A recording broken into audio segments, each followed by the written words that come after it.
교통사고 합의금 혼자서도 충분히 합의할 수 있을 것 같지만 쉽지 않죠. 특히 부상이 크거나 큰 금액의 합의금을 받아야 하는 상황에선 더 그렇습니다. 혼자서 보험사를 상대하기엔 사고 보상에 대한 지식과 경험이 부족해서 자칫하다간 손해를 볼 수 있는데요. 이 때문에 손해사정사나 변호사를 선임해야겠다고 고민하시는 분들이 많을 겁니다. 그렇다면 어떤 전문가를 선택해야 손해보지 않고 합의금을 잘 받을 수 있을까요? 오늘 소개해드릴 4가지 기준만 잘 확인해도 후회하지 않을 제대로 된 전문가를 선택하실 수 있을 겁니다. 또한 저희 보상 멘토가 실제로 진행했던 사례를 후기로 함께 공유해드릴 텐데요. 사고 피해자들의 생생한 경험담을 바탕으로 조금 더 구체적으로 이해하실 수 있을 겁니다.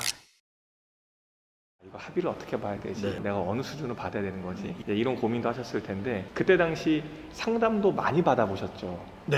병원으로 어떻게 그렇게 찾아오는지 네. 깜짝 놀랄 정도로 막 일요일 같은 때나 평일날에 엄청나게 찾아오시는 거예요. 네. 그래서 이렇게 보고 기부스만 하고 있으면 와서 명함을 주고 가셔요. 네. 네. 그리고 변호사 사무실에 계신 분하고도 상담도 해봤고요. 네. 그 명함은 한 이게 상담하고 5-6개를 갖고 있었어요. 네, 네. 근데 이제 저도 사고를 처음 당한 거라서 네. 전혀 모르고 했는데 이제 병원에 누워 있으면서 인터넷으로 검색도 많이 해보고 어떻게 합의해야 되는지 저 나름대로의 이렇게 엑셀로 시트를 만들었어요. 대단하시네요. 네, 이거 보고. 근데 그걸 이렇게 시트를 만들고 오시는 분들하고 상담을 하니까 좀 이제 얘기가 이렇게 되는 거예요. 서로 네, 주고받고 네, 이렇게 네, 하는 네. 게.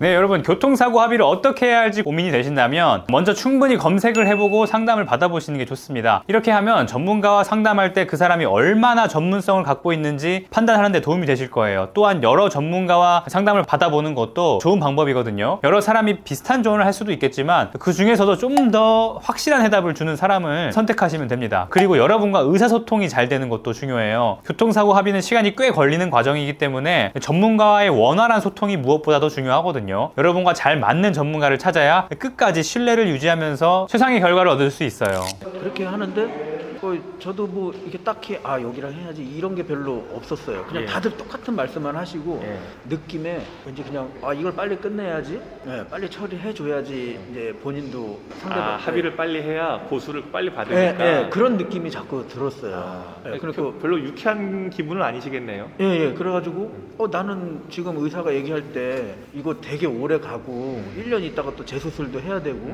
상황을 보고 나서 결정을 해야 된다고 또 했는데 이건 뭐 6개월 얘기하는 사람도 있고 막 이렇게 빨리빨리 그런 느낌이 자꾸 들어서 나는 이렇게 할 게 아니라고 생각을 하는데 많이 다쳤다고 판단을 많이 했는데 예. 그분들은 그렇게 생각을 안 하셔서 예.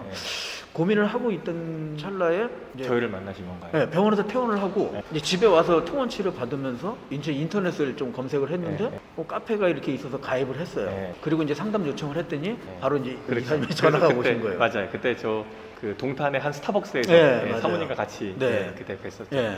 저희 그때 상담이 좀 다르던가요? 그러니까 제 집사람하고도 그런 얘기를 되게 많이 했는데 네. 딱 이제 만나고 얘기하시는 순간 의사처럼 말씀을 하시는 거예요.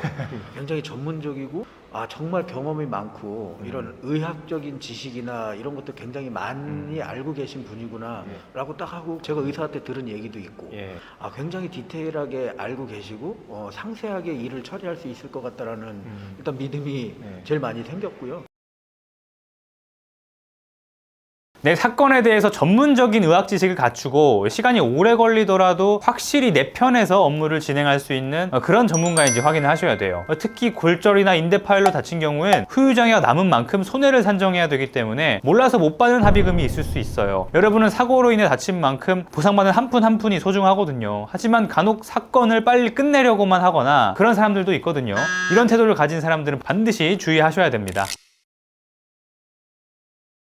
병원에서 어느 정도 치료가 좀 되고 있는 상황에서 이제 보상받는 거에 대해서 이제 한번 궁금해지더라고요. 어떻게 해야 될지. 그래서 제 스스로 근데 아는 지인들이 있는 것도 아니고 막연하고 막막하고 한 상태에서 그 인터넷으로 이제 한번 제가 이제 계속 봤었죠.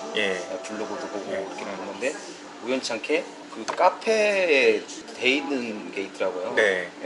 그래서 거기 들어가서 이제 그 이런저런 사례도 보고 했는데 저와 같은 비슷한 사례 좀 많이 봤었죠. 그런 내용들이 많이 있어서 큰 도움이 되겠다 싶어서 이제 문의를 한번 드렸죠. 되게 좋았어요. 그런 사례들이 있다라는 게 지식이 없으니까 이런 그 내용들을 보면서 이런 건 이렇게 하고 이런 건 이렇게 하고 좋았던 거.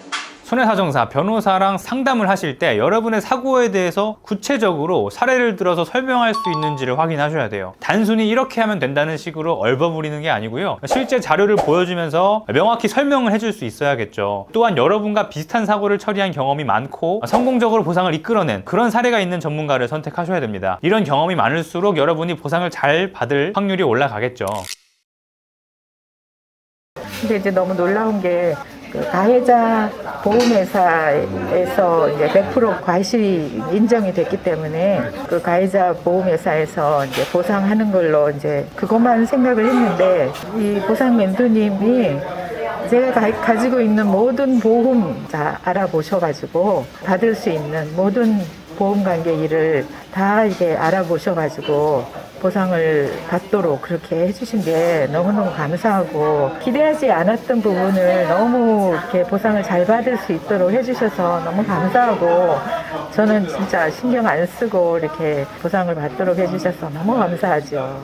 척추가 손상이 된 게 이제 겉으로 보이는 게 아니라서 그러니까 뼈가 이제 망가져가지고 내려앉았는데 그 부분을 입증해서 이렇게 보상을 받도록 한다는 게 이게 쉽지 않은 부분인 것 같아요. 제가 잘 모르지만 그래서 너무 감사하죠. 자동차 보험 외에도 여러분들이 받을 보상이 있다는 걸 꼭 아셔야 됩니다. 어떤 경우에는요, 합의금보다 개인 보험에서 더 많은 보상을 받는 분들도 있거든요. 많은 분들이 개인 보험은 보험사 상담원이나 담당 설계사가 달라는 서류만 주면 뭐 다 받을 수 있는 거 아니냐 생각하실 수 있지만 후유장애 보험금이라든지 내 과실 부분에 대한 실비 청구, 자동차 보험의 자선 보험금에 대해서는 다릅니다. 이 보험금은 수백 수천만 원까지 산정될 수 있는 보험금이고 보험사에서 지급을 가장 꺼려하는 항목이에요. 보험사는 현장 조사를 통해서 삭감을 시도하죠. 자료 준비하는 것도 쉽지 않습니다. 이런 점에서 개인 보험과 자선 보험금까지 세심하게 확인하고 청구를 도와줄 수 있는 전문가인지 꼼꼼히 체크하는 게 중요합니다.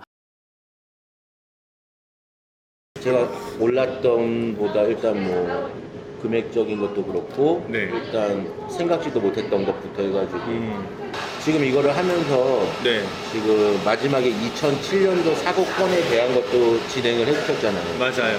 근데 그때도 생각해보면은 받을 수 있었던 거를 몰라서 못 받은 거잖아요. 그렇죠. 예. 그리고 만약에 지금 의뢰를 안 했었으면 네. 아마 제 개인 보험에 있던 것도 몰랐을 보상을, 거고 예. 그렇죠. 이래저래 다 도움을 받게 돼서 좋았던 거죠. 아, 네. 그거 참 억울했어요. 근데 10% 잡힌 것도 억울했는데 네, 맞아요. 그때 그 부분에 대해서 또 이제 뭐 10%는 자손으로 처리하면 되니까 네. 큰 문제가 없다고 말씀하셨어요. 맞아요. 그래서 자선 네, 이렇게 후기 영상들 보면서 전문가를 선임할 때 주의해야 될 4가지를 말씀드렸습니다. 정리해보면 첫 번째, 내 사고에 대해서 충분히 검색하고 여러 전문가와 상담을 한다. 두 번째, 전문적인 의학 지식을 갖추고 시간이 걸리더라도 내 사건을 확실히 내 편에서 처리해줄 사람인지 확인한다. 세 번째, 내 사고와 유사한 사례를 다룬 경험이 많은지 확인한다. 네 번째, 자동차 보험 외에도 받을 수 있는 보상을 꼼꼼히 확인해주는지 체크한다. 이 4가지를 모두 확인하는 게 조금은 어려울 수 있지만 종합적으로 살펴보면 신뢰할 만하다고 확신이 드는 전문가를 선택하는 게 가장 현명한 방법이라고 생각됩니다. 오늘 영상이 여러분에게 조금이라도 더 신중하게 전문가를 선택하는 데 도움이 됐기를 바랍니다. 저희 보상 메토는 여러분들에게 실질적으로 도움이 되는 정보를 드리고 손해를 보지 않도록 최선을 다해서 상담을 하고 업무를 진행하고 있습니다. 상담이 필요하신 분들은 댓글에 링크를 클릭하시거나 더보기란 확인하셔서 상담 요청하실 수 있으니까요. 언제든지 문의하셔서 도움받으시기 바랍니다. 영상 끝까지 봐주셔서 감사합니다.